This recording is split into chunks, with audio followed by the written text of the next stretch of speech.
తెలంగాణలోని ఓ చిన్న గ్రామం వేంపల్లి. అక్కడ రైతులందరూ రోజూ పొలాల్లో కష్టపడేవారు. కాని వాళ్లకు ఎదురవుతున్న సమస్యలు మాత్రం సామాన్యమైనవే కావు. గ్రామానికి రహదారులే లేవు. పంటల సాగు కోసం అవసరమైన నీరు అందుబాటులో లేదు.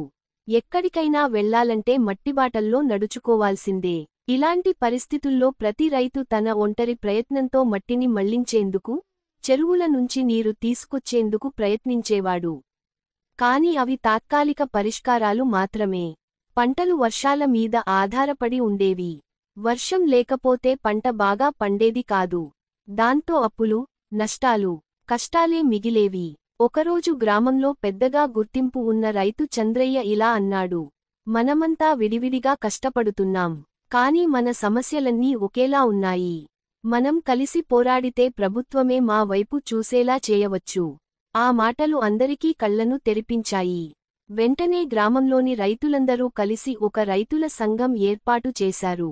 పాత స్కూల్ భవనంలో సమావేశాలు జరిపి, ప్రతి ఒక్కరి సమస్యను ఒక లేఖ రూపంలో సిద్ధం చేశారు. అందులో రహదారుల అవసరం, కాల్వలు, సాగునీటి లభ్యత లాంటి అంశాలు చక్కగా వివరించారు. ఈసారి రైతులు ఒకరొక్కరిని దూరంగా కాకుండా ఒకే గొంతుతో మాట్లాడారు.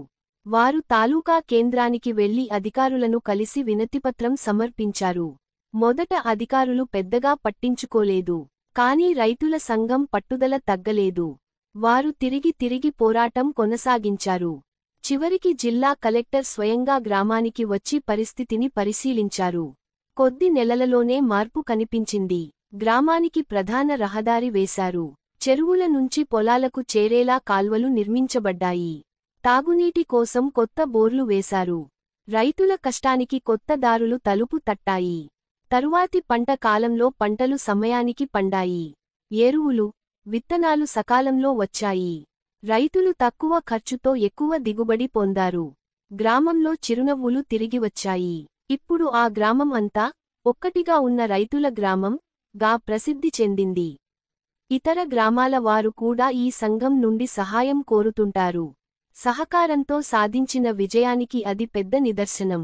నీతి: ఒకరికొకరు సహకరించుకుంటే ఎంతటి పెద్ద సమస్యైనా సులభంగా పరిష్కరించవచ్చు. ఐక్యతలోనే శక్తి ఉంది.